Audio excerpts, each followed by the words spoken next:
Police officer வந்திருக்காரு.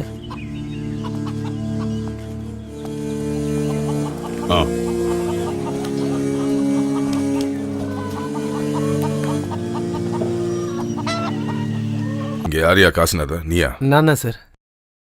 திருட என்னெல்லாம் கொண்டு போனான்னு சொல்லுங்க. அதுவா சார்? ஒரு ரேடியோ, அப்புறம் ஒரு வாட்ச்.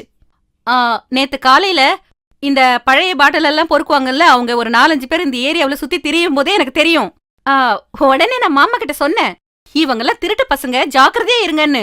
இல்லையா மாமா?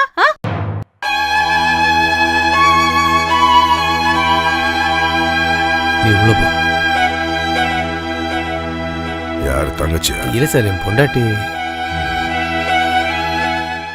இது உன்னோட வீடு இல்லையா? இல்ல சார், இது என் வீடு இல்ல, நான் வாடகை குடியிருக்கேன் சார்.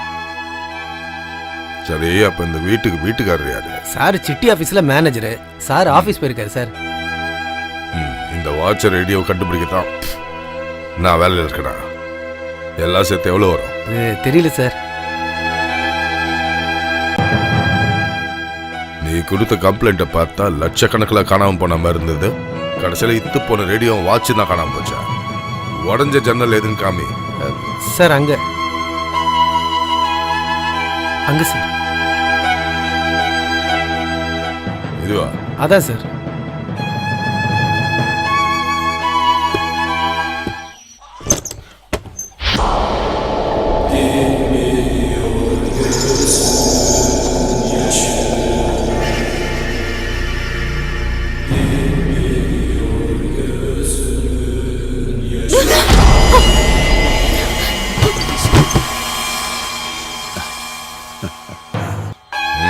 சார், அவன் பேர் என்னன்னு சொன்ன? காசிநாதன் சார். இந்த வீட்டில் இருக்கிறது யாரு? வடக்கு தேனி கம்பப்பாக்கு சார். பேரு? ஜான்னு பேரு சார். ஜான் இல்ல, ஜோன். வேற யாரும் இல்லையா? வைஃப் பேர் அம்பிகா, பையன் பேரு எடிசன். ஆமா, இந்த வீட்டுக்கு வாடகை எவ்வளோ? 1000 ரூபா சார். 1000 ரூபாய் ரொம்ப ஜாஸ்தி ஆச்சே.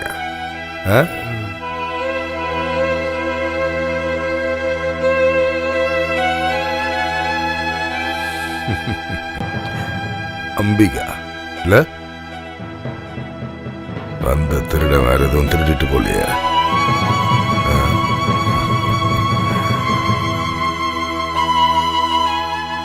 செம கட்ட. வாடகை 1000 ரூபாய் இருந்தாலும் வீட்டுல நல்ல கட்டெல்லாம் போட்டு செஞ்சிருக்காங்க இல்ல?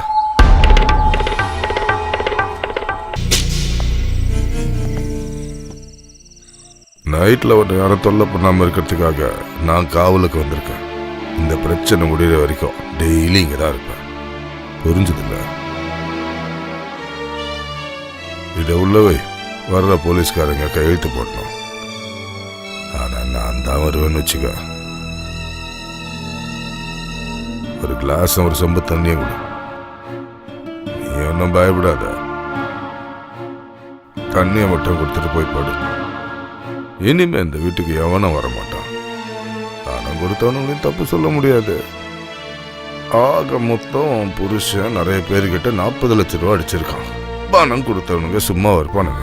அவன் புருஷன் எங்க போனான்னு உனக்கு தெரியாது. அவன் இனி திரும்பி வர மாட்டான்.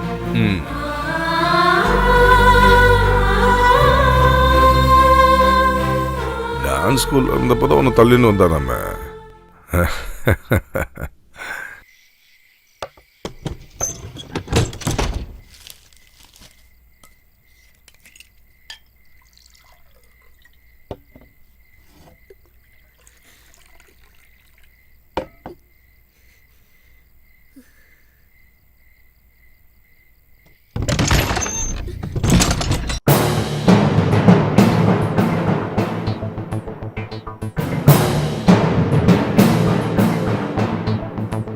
கூச்சல் போட்டு கலாட்டா பண்ணாம இருந்தா நான் உன்னை நல்லபடி வச்சுக்குவேன்.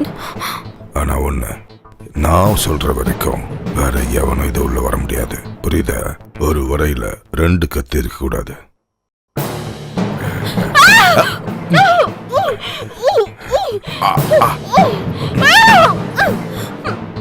ஏய், என்கிட்ட ஒரு ஆக்டிங் பண்ணாத. அப்படியே கொன்று. ஜாகிரதை.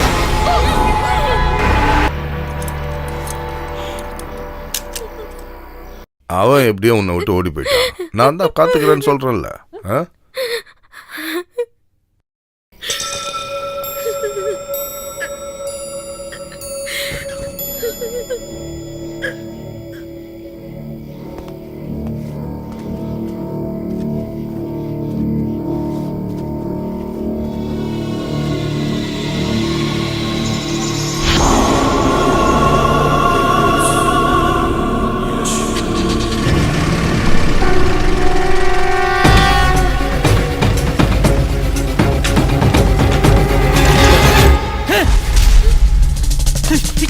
நீ என்ன பண்ற நீ?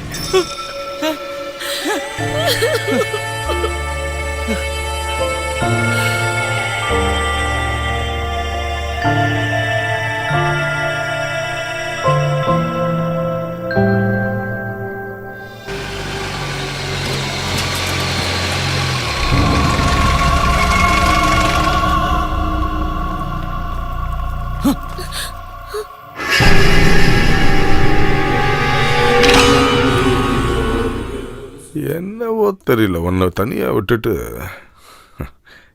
எங்கேயும் போக பிடிக்கல.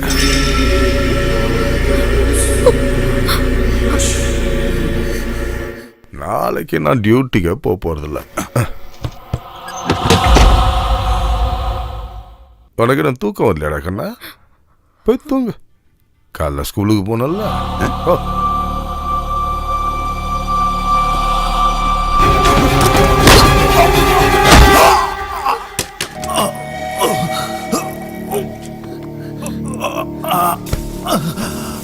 சீக்கிரமா.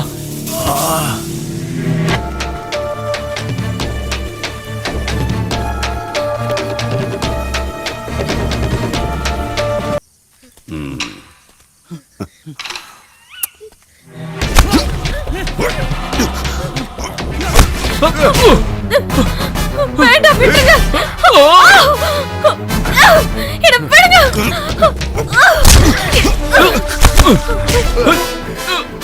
ஏய், இவ்வளவு கூட்டிட்டு போக விட மாட்டேன்.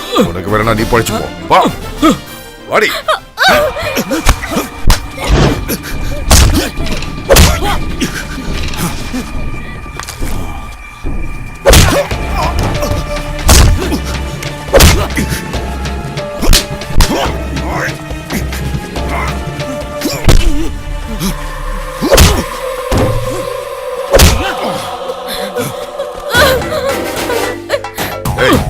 வாடி, எங்க போற? வா. ஏய்.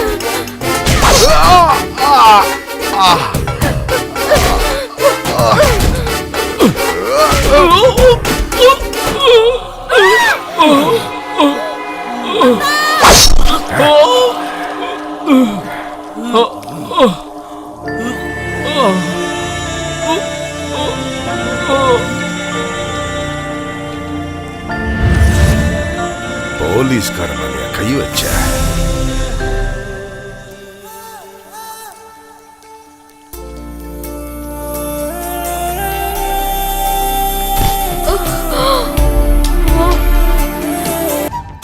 தன் புருஷனை கொன்னவனோட குழந்தைய தான் வயிற்றுல சுமக்க வேண்டிய கொடூரமான நிலைமையை தாங்க முடியாம தான் அந்த பொண்ணு செத்தாவது பரிகாரம் தேடலாம்னு நினைச்சு அந்த மாதிரி முடிவு செஞ்சிருச்சு. அந்த பொண்ணு 10 மாசம் சுமந்ததே அந்த இசக்கியோட குழந்தை தான் சார். ஆனா அப்ப அவ மனநிலை சரியில்லாதனால அந்த சத்தியம் அவளுக்கு தெரியாமலே போயிடுச்சு. ரியலி? ஆமா சார். ஒரு பொண்ணுக்கு மட்டும்தான் சார் நிச்சயமா சொல்ல முடியும் தான் பெத்த குழந்தைக்கு அப்பா யாருன்னு. அவளே சொல்றா அந்த குழந்தை அவ ஹஸ்பண்டை கொன்ன இசக்கிங்கிற போலீஸ் ஆஃபீஸர் தான் சார். இந்த மாதிரி நிலைமை எந்த பொண்ணுக்கும் வந்துடக்கூடாது சார். பாசத்தை மட்டும் என்னால காட்ட முடியல. அதனாலதான் எனக்கு உங்களையும் அம்மாவையும் தவிர வேற யார் இருக்காங்க? எனக்கு புரியுது, உண்மையில எந்த விதமான தப்பும் கிடையாது. ஆனா அண்ணனோட தலையெழுத்து இந்த மாதிரி ஆயிடுச்சு. என் தங்கச்சி ஆச்சேன்னு உங்ககிட்ட பாசத்தை காட்ட நினைக்கும் போது என் மனசுல ஓடி வர்றது என் கண் முன்னால செத்து போன என் அப்பாவை தான். ஏதாவது தேவை ஏற்பட்டுச்சுன்னா எனக்கு சொல்லு.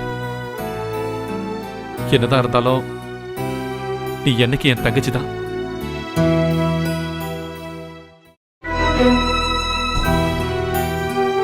அப்போ நாங்க கிளம்பட்டுங்களா?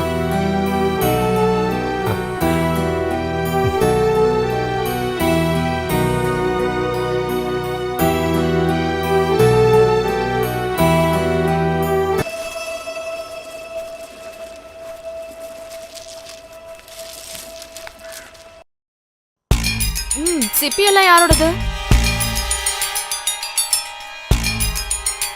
இந்த பொண்ணு சொன்னது கேட்கல, சீக்கிரமா யாரோடதுன்னு சொல்லுங்க. என்னோட தான், நான் தான் வாங்கி போட்டிருக்கேன். ஆமா, நீங்க எந்த ஊருன்னு சொல்லுங்க. இந்த ஊர்ல கொஞ்சம் தூரம் தான். சரி, நீங்க யார கேட்டு இந்த வியாபாரத்தை பண்றீங்க? இல்ல, அது யாருக்கிட்டையும் அப்படி நான் கேட்கல. அப்புறம் நான் வாங்கிக்கிறேன்னு சொன்ன உடனே யாரும் எதுவும் சொல்லவே இல்லை. யாரும் எதுவும் சொல்ல மாட்டாங்க. அதுதான் இந்த ஊரோட பிரச்சனையே. வெளியூர்காரன் இந்த ஊருக்கு வந்து அவங்களோட சாப்பாட்டுல மண்ணு போட்டாலும், இந்த ஊர் பொண்ணோட கைய புடிச்சு இழுத்தாலும், இந்த ஊர்ல இருக்கிற எந்த ஒரு பரதேசியும் எதிர்த்து கேள்வி கேட்க மாட்டான். எவனாவது ஒரு குவார்டர் வாங்கி கொடுத்தா பல்ல இழிச்சிட்டு நிப்பானுங்க. ஆனா இங்க பாருங்க, இந்த வியாபாரம் இங்க நடக்காது. அப்ப நீங்க கேப்பீங்க, இது எந்த ஊரு நியாயம்னு?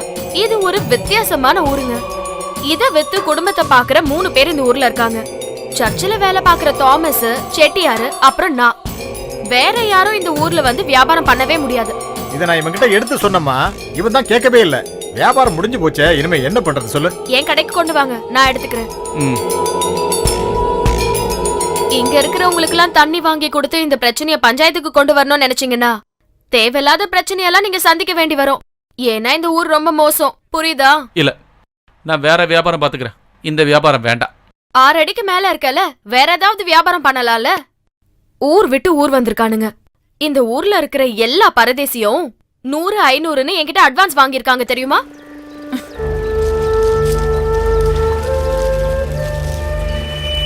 என்னம்மா சூடா இருக்க?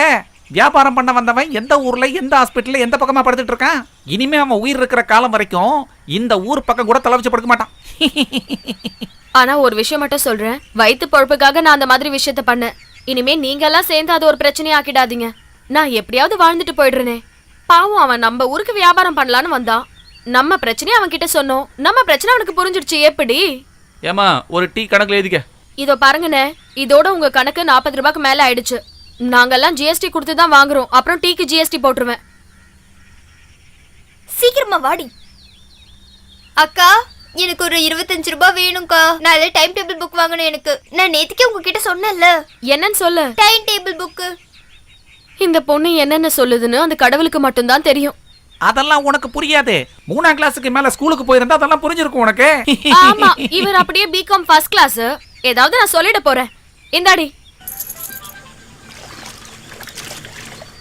சொப்னா, சீக்கிரமா போயிடு. அந்த வியாபாரி வந்துட்டு இருக்கான். அந்த சர்ச் ஃபாதரையும் கூட்டிட்டு தான் வந்துட்டு இருக்கான். இன்னைக்கு சரியா மாட்டிக்கிட்டோம் போல. வணக்கம் ஃபாதர், என்ன இந்த பக்கம்? ஒரு வேலை இருக்கு. எங்கடி உன் அக்கா? அவ வீட்டுக்கு போயிருக்க ஃபாதர். வீட்டுல என்ன அவன் புருஷன் இருக்கானா? அவன் மனசுல என்னதான் நினைச்சிட்டு இருக்கா? பொம்பளை பசங்கன்னா கொஞ்சம் தைரியம் வேணும் தான். அதுக்காக இப்படியா? என்னதான் இருந்தாலும் இவனும் ஒரு கிறிஸ்டியன் தான். அதையாவது நினைச்சு பார்க்கணும்ல. இந்த ஊர்ல யாரு என்ன வியாபாரம் செய்யணும், செய்யக்கூடாதுன்னு சொல்றதுக்கு அவ யாரு? மாவட்ட கலெக்டரை அடிச்சனா போய் அண்ணாச்சி தோப்பில் விழுவா. 5 மணிக்குள்ள சர்ச்சுக்கு வந்து என்ன பார்க்கணும் அவட்ட சொல்லி வை. ஃபாதர், என்ன? அவ உடைச்சு போட்ட பொருளுங்கெல்லாம் அதுக்கு நஷ்டஈடு வாங்கி கொடுத்தா? அப்புறம் சர்ச்சுக்கு என்ன பார்க்க வரும்போது கையை விரிச்சிட்டு வர வேண்டாம்னு சொல்லு. இவரோட ஏகப்பட்ட பொருட்களை அவ நஷ்டப்படுத்திருக்கா. அதுக்கான நஷ்டஈடையும் சேர்த்து கொண்டு வரணும்னு சொல்லு. புரியுதா? இல்லைன்னு வையே அவளை தூக்கி போலீஸ்ல பிடிச்சி கொடுத்துருவேன். ஒரு டேப் ரெக்கார்டர், ஒரு டைம் பீஸ், அப்புறம் ஒரு வாட்ச், அப்புறம் ஒரு அண்டாவை தூக்கி என் காலிலே எரிஞ்சிட்டா. இஸ்திரி பொட்டியோட புடியும் உடைச்சிட்டா. அப்புறம் அப்படி இப்படின்னு. அப்படி இப்படியா? அப்படின்னா என்ன? அது இந்த ஃப்ளாஸ்க்கு, அப்புறம் கப்பு. நீ என்னையா இந்த அளவுக்கு கோமாளியா இருக்க? இவ்வளவு பொருட்களை அவ சேதப்படுத்தும் போது நீ எப்படியா அதை பார்த்துக்கிட்டு இருந்த? நீ ஒரு ஆம்பளை தானே? நான் வேண்டான்னு சொன்ன ஃபாதர். ஊருக்காரங்க யாருமே உதவிக்கே வரல. இது எப்போ நடந்தது? இவன் பொய் சொல்றான் ஃபாதர். சப்னா அங்க போனா, அது உண்மைதான். திட்டிட்டு வந்துட்டா, அவ்வளவுதான். எதையும் சேதப்படுத்தல ஃபாதர். இவங்க எல்லாருமே ஒரு டீம் ஃபாதர். இதுக்கு மேல இந்த ஊர்ல இருந்தா என் கை காலை உடைச்சிருவேன்னு இவங்க சொன்னாங்க ஃபாதர். போதும் போதும். அப்புறம் அவ வந்தா 5 மணிக்கு முன்னாடி என்ன வந்து சர்ச்சில் பார்க்க சொல்லு. இல்லைன்னு வையே. Father coffee.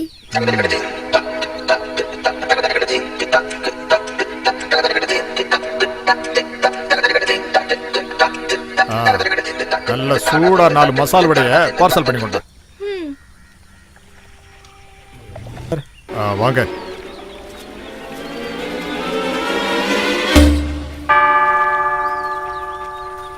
சொப்னா கொஞ்சம் கோவக்காரி. இந்த ஊருக்காரங்களுக்கு அவ மேல பயந்தான். ஆனா நான் கோவப்பட்டேன்னு வையே, ஒண்ணுக்கு போயிடுவா. ஐயே, யோ, ஒண்ணுக்கு போவான்னு சொன்னா அந்த அர்த்தத்திலே எடுத்துக்கிறது. நீ எல்லாம் எந்த ஊருக்காரங்கய்யா? கோவில்பட்டிங்க. கோயில்பட்டிக்காரன் கேட்டா கொண்டுடுவான் உன்ன.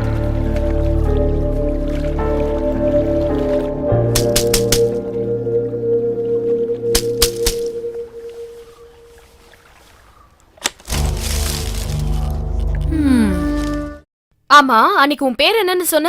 எடிசன். என்ன பார்த்தா உனக்கு இளிச்சவாய் மாதிரி தோணுதா? என்னங்க? இல்ல, உன்னோட நாசமான அந்த பொருட்கள் எல்லாம் எங்கன்னு சொல்லு. Tape recorder, timepiece. ஐயோ, நான் நாசமா போச்சுன்னு சொன்னது என்னோட டேப் ரெக்கார்டரோ டைப் பீஸோ கிடையாதுங்க. முன்னாடி நான் செஞ்சுட்டு இருந்த பிசினஸ் எல்லாம் நாசமா போச்சுன்னு சொன்னேன். சிக்கன் பிசினஸ் பண்ணேன், அப்புறம் மட்டன் பிசினஸ் பண்ணேன், காயம் பிசினஸ் பண்ணேன். அதாங்க காயம், பெருங்காயம், நம்ம இந்த குழம்புல சாம்பார்ல போடுவோமே. கடைசியில அந்த பிசினஸும் நாசமா போச்சு. இங்க பாரு, கிரிக்கெட் மேட்ச் நடக்கும்போது உள்ள பொந்து கோல் போட பாக்காத. கோல் எங்க போடணும்னு நீ சொன்னா போதும், நான் ரெடியா தான் இருக்கேன்.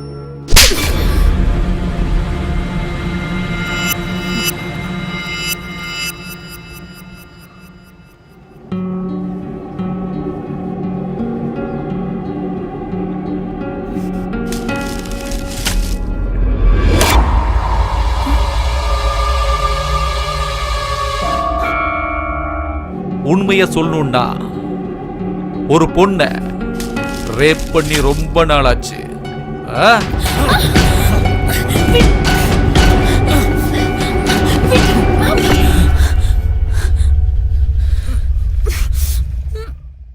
ஆம்பளையோட பலம் என்னன்னு உனக்கு புரிய வைக்கட்டுமா? எதுக்கு படுத்துட்டு இருக்க? சீக்கிரமா எழுந்து போ. உன்னால தேவையில்லாம என் பேரு கெட்டுற போது.